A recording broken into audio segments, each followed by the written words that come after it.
Hello friends, Shashi Agarwal channel के अंदर मैं डॉक्टर शशि अग्रवाल आप सबका स्वागत करती हूँ। और जैसा कि हमारा यूनिट 1 नेट मैनेजमेंट के टॉपिक चल रहे हैं और जिसके अंदर हमारा जो टॉपिक चल रहा था दैट वाज इन्फ्लेशन। तो आज हम इन्फ्लेशन के क्या इफ़ेक्ट होते हैं उसको स्टडी करेंगे। फर्स्ट वीडियो के अंदर मैंने आप लोगों को बताया था कि इन्फ्लेशन का मतलब क्या होता है, इन्फ्लेशन के कॉजेज़ क्या हैं। सेकेंड वीडियो के अंदर हम लोगों ने थ्योरीज ऑफ इन्फ्लेशन किया था। तो थर्ड वीडियो के अंदर जो है, थर्ड पार्ट जो है, उसके अंदर हमारा जो बेसिकली जो टॉपिक है कि what is the effect of inflation, कि इन्फ्लेशन का क्या इफ़ेक्ट पड़ता है इकोनॉमिक एक्टिविटीज़ के ऊपर, रीडिस्ट्रीब्यूशन के ऊपर, social, political and moral effects क्या होते हैं। और उसी तरह हम देखेंगे कि कुछ अर्थशास्त्री कहते हैं कि जो इन्फ्लेशन है उसका फेवरेबल इफ़ेक्ट पड़ता है। कुछ अर्थशास्त्री जो हैं वो कहते हैं कि इन्फ्लेशन का इकोनॉमी की डेवलपमेंट के ऊपर जो है बुरा असर पड़ता है। इन्फ्लेशन के नोट्स जो हैं वो मैंने अपने ब्लॉग पे शेयर कर दिए हैं, आप लोग वहाँ पे चेक कर सकते हैं। एवं उसका जो लिंक है वो भी मैं डिस्क्रिप्शन बॉक्स के अंदर जो है शेयर कर दूँगी ताकि आपको कोई असुविधा ना हो।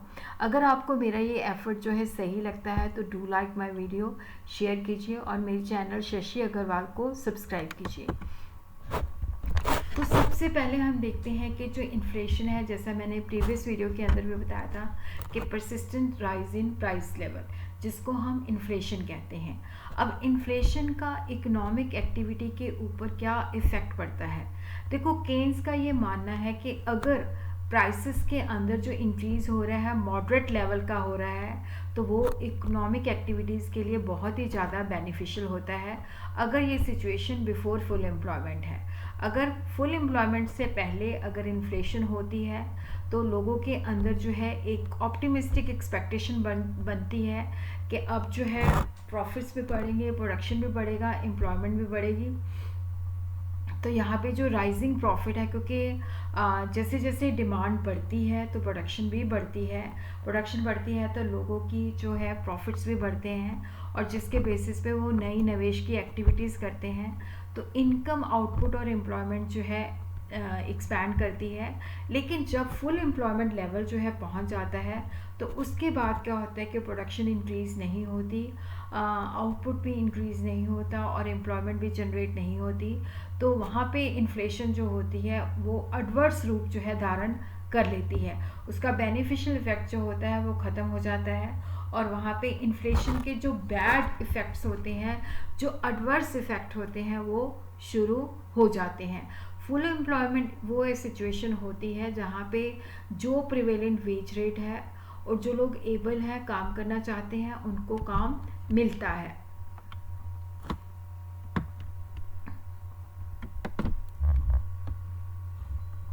इन्फ्लेशन के जो इफ़ेक्ट है उसको हम 3 भागों के अंदर स्टडी करेंगे। फर्स्ट जो है इफेक्ट ऑन इकोनॉमिक एक्टिविटी। तो यहाँ पे डिस्टॉर्शन ऑफ प्राइस मैकेनिज्म। देखो, यहाँ पे जब इन्फ्लेशन बहुत ज़्यादा स्वेयर हो जाती है तो जो ऑटोमेटिक फोर्सेस डिमांड और सप्लाई होती है तो वहाँ पे अनबैलेंस जो है आ जाता है, जिसकी वजह से क्या होता है कि प्राइस मैकेनिज़्म जो है वो बिगड़ जाता है, क्योंकि सप्लाई को हम इंक्रीज़ नहीं कर सकते, डिमांड जो है वो इंक्रीज़ होती जाती है और जिसकी वजह से क्या होता है कि प्राइस बहुत ज़्यादा राइज हो जाती है और इसका कैपिटल फॉर्मेशन के ऊपर भी बहुत एडवर्स इम्पैक्ट पड़ता है।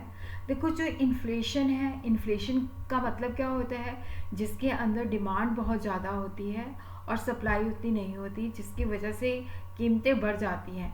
अब कोई चीज़ जो पहले आपको 100 रुपीज़ की मिल रही थी अब आपको 200 की मिल रही है तो आपकी परचेजिंग पावर जो है कम हो गई है, क्योंकि आपको पैसे जो है ज़्यादा देने पड़े हैं और चीज़ आपके पास थोड़ी आ रही है। तो उससे क्या होता है कि हमारी सेविंग की हैबिट जो होती है वो भी ख़त्म हो जाती है, क्योंकि खर्चे बढ़ जाते हैं तो जिसकी वजह से लोगों की सेव करने की कैपेसिटी जो है वो ख़राब हो जाती है। लो सेविंग होती है तो लो इन्वेस्टमेंट होती है, लो इन्वेस्टमेंट होती है तो लो कैपिटल फॉर्मेशन होती है। और उसी तरह जब डिमांड बहुत ज़्यादा बढ़ जाती है तो जो बिजनेसमैन होते हैं वो क्या करते हैं, ब्लैक मार्केटिंग एंड होर्डिंग करने लग जाते हैं उनको पता है कि इन चीज़ों की डिमांड ज़्यादा है, तो वो मार्केट के अंदर लेके नहीं आते, अपने गोडाउन्स के अंदर जो है बंद कर देते हैं। तो नेचुरली आर्टिफिशियल स्केर्सिटी हो जाती है, तो और प्राइसेस जो है बढ़ जाती है। लोगों की जो चीज़ें होती हैं, क्योंकि वो होल्ड करते हैं, वो मार्केट के अंदर अवेलेबल नहीं होती, तो वहाँ पे जो है प्राइस और ज़्यादा इंक्रीज़ हो जाती है।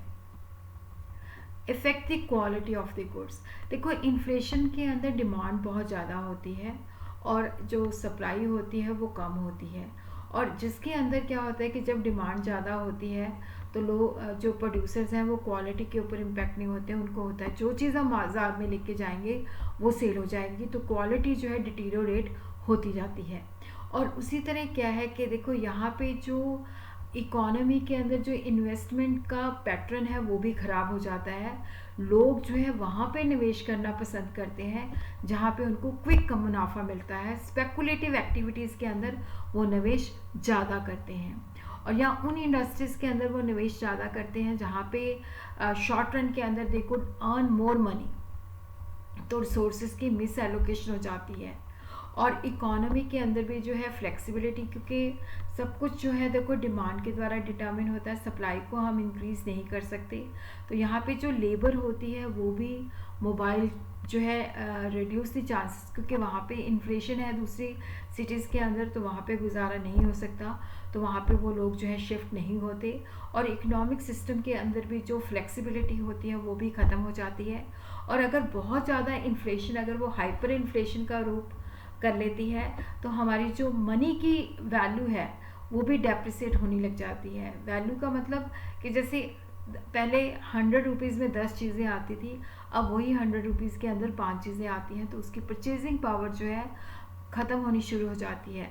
तो लोग जो है उस करेंसी से छुटकारा पाना चाहते हैं, फ्लाइट फ्रॉम द करेंसी, कि इस करेंसी की वैल्यू ही नहीं है, इसको रखने का कोई बेनिफिट ही नहीं है। रीडिस्ट्रीब्यूटिव इफेक्ट, ये सारे इफेक्ट जो थे that was on economic activity. अब हम यहाँ पे देखते हैं डेटर्स एंड क्रेडिटर्स। देखो, यहाँ पे जो डेटर्स हैं they are the gainers. Gainers कैसे हैं? देखो, डेटर जो है, क्योंकि उन्होंने पैसा जैसे देखो उन्होंने जैसे डेटर को पैसा हमने आज उधार दिया है 20,000, हम साल बाद या 2 साल बाद लेंगे, तो इन्फ्लेशन की वजह से क्या है कि देखो, जो डेटर आज पैसा ले रहा है, आज उसकी वैल्यू ज़्यादा है, 1 साल के बाद पे करता है या कुछ महीनों के बाद पे करता है या 2 साल के बाद पे करता है, तो उसकी परचेजिंग पावर कम होती है।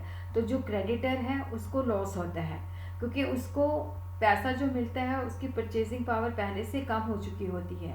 जैसे इसके अंदर मैंने एग्जांपल दिए कि राम ने 20,000 बोरो किया, 1 साल के बाद वो शाम को जो है रिटर्न करता है, तब इन्फ्लेशनरी सिचुएशन होती है, तो वहाँ पे क्या होता है कि राम ने जब उसको पैसे को उधार लिया होता है, तब उस पैसे की परचेजिंग पावर ज़्यादा होती है, आज वो वापस कर रहे हैं तो उसकी परचेजिंग पावर कम है। और उसी तरह इन्वेस्टर जो होते हैं 2 तरह के होते हैं। देखो, एक होता है जो रिस्क नहीं लेना चाहता, वो गवर्नमेंट सिक्योरिटीज़ के अंदर, डिबेंचर्स के अंदर, बॉन्ड्स के अंदर जो है इन्वेस्ट करता है कि यहाँ पे मेरा पैसा जो है सेफ़ है, मुझे एक इंटरेस्ट मिलता रहेगा, यहाँ पे उसको फिक्स इंटरेस्ट मिलता है। और दूसरी तरह के वो होते हैं जो रिस्क लेते हैं, जो शेयर मार्केट के अंदर लेते हैं, जहाँ पे ज़्यादा फ्लक्चुएशन होती हैं। तो इन्फ्लेशनरी सिचुएशन के अंदर जो इन्वेस्टर्स ने गवर्नमेंट सिक्योरिटीज़ के अंदर, डिबेंचर्स के अंदर, बॉन्ड्स के अंदर निवेश किया होता है, उसको नुकसान ज़्यादा होता है, और जो शेयर मार्केट के अंदर लगाते हैं उनको बेनिफिट ज़्यादा होता है। फिक्स सैलरी क्लास, देखो जब इन्फ्लेशन होता है तो सबसे ज़्यादा नुकसान जो होता है फिक्स सैलरी क्लास को होता है, क्योंकि वहाँ पे उसकी इनकम तो उस प्रोपोर्शन के अंदर नहीं बढ़ती, कीमतें ज़्यादा बढ़ती जाती हैं, तो उनकी पास इनकम जो होती है वही होती है। जैसे मान लो 10,000 इनकम है, तो इन्फ्लेशन से पहले भी 10,000 थी, अब भी 10,000 है, तो ऑब्वियसली यहाँ पे जो फिक्स सैलरी क्लास होती है वो सबसे ज़्यादा सफ़र करती है, क्योंकि मनी की परचेजिंग पावर पहले से कम होती जाती है, खरीदने की शक्ति पहले से कम होती जाती है। उसी तरह जो प्रोड्यूसर्स होते हैं, एंटरप्रेन्योर्स होते हैं, उनको इन्फ्लेशन से बेनिफिट होता है, क्योंकि जैसे जैसे डिमांड बढ़ती है तो वो ज़्यादा प्रोड्यूस करते हैं। कई बार उन्होंने जो स्टॉक होता है ज़्यादातर वो इन्फ्लेशन से पहले खरीद के रखा होता है, तो उनके तो वारे न्यारे हो जाते हैं। और जो वो वेजेस पे करते हैं और जो प्राइस इंक्रीज़ होती है, प्राइस इंक्रीज़ ज़्यादा होती है, वेज इंक्रीज़ कम होती है। तो एंटरप्रेन्योर और जो ट्रेडर्स होते हैं, अगर उन्होंने पहले लोन लिया है तो उनको जो है रियल टर्म्स के अंदर जो लोन है वो कम पे करना पड़ता है।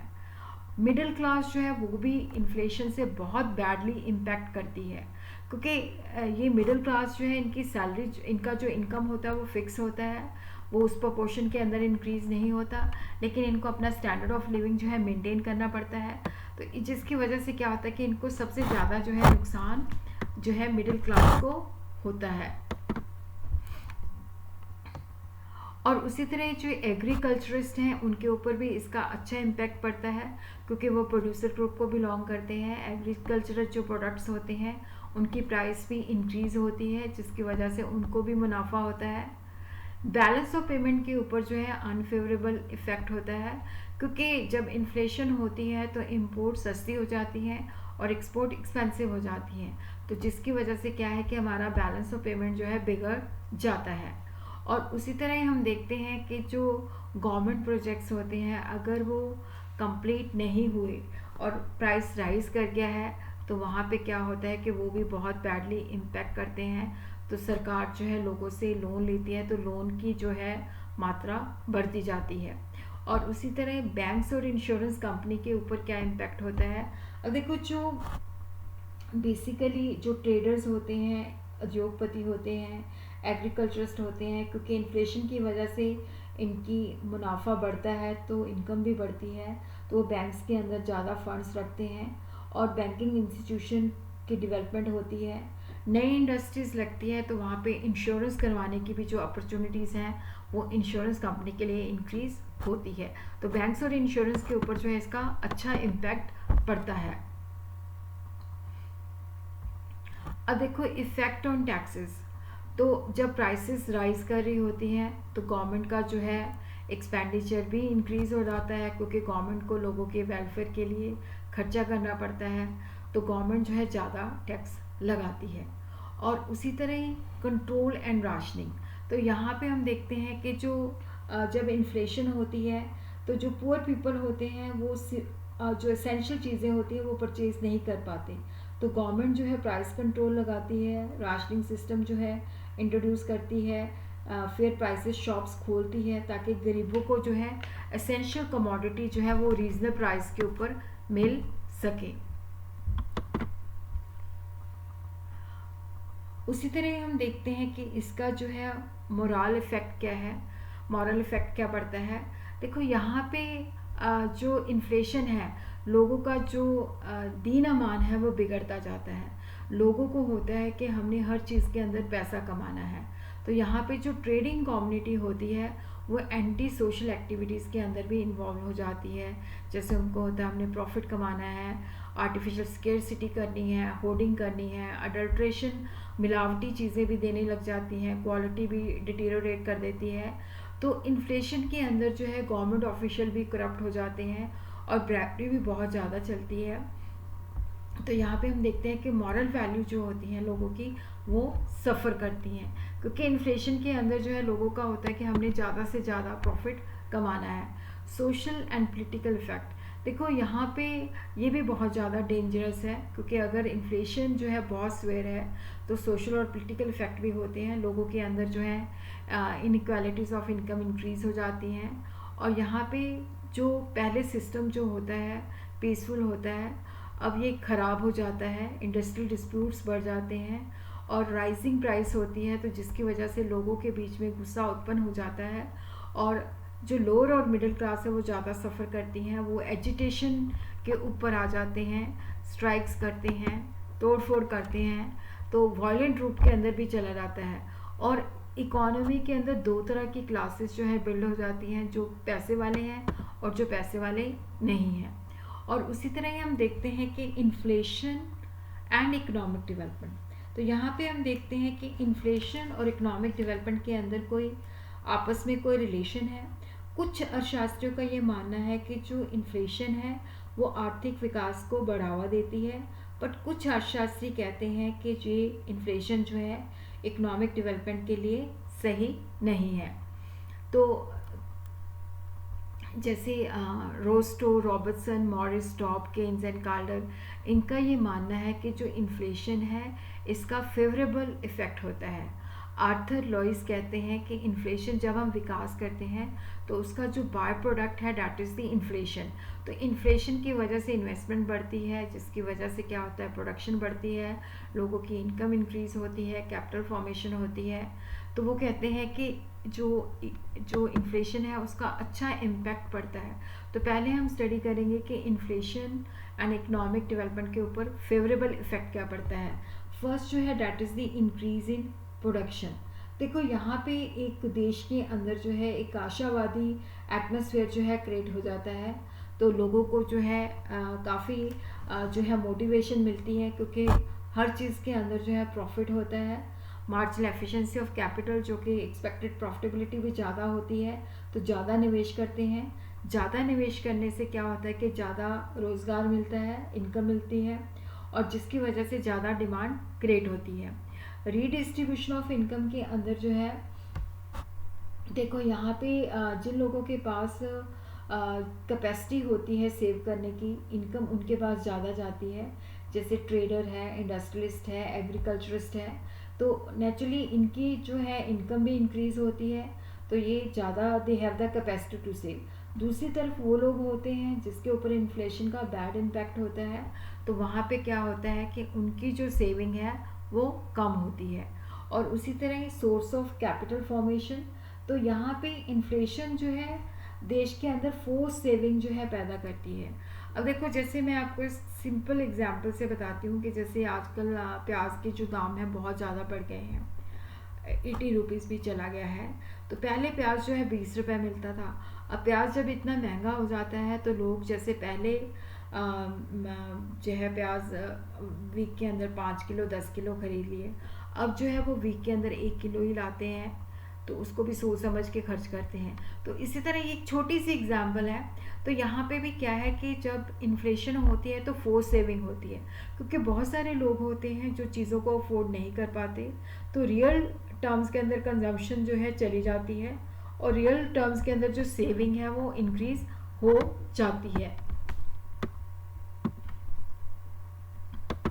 और वो कैपिटल फॉर्मेशन के अंदर कन्वर्ट हो जाती है।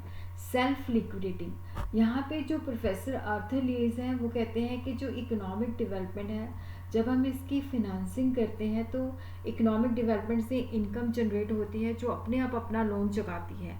Financing of economic development is self liquidity.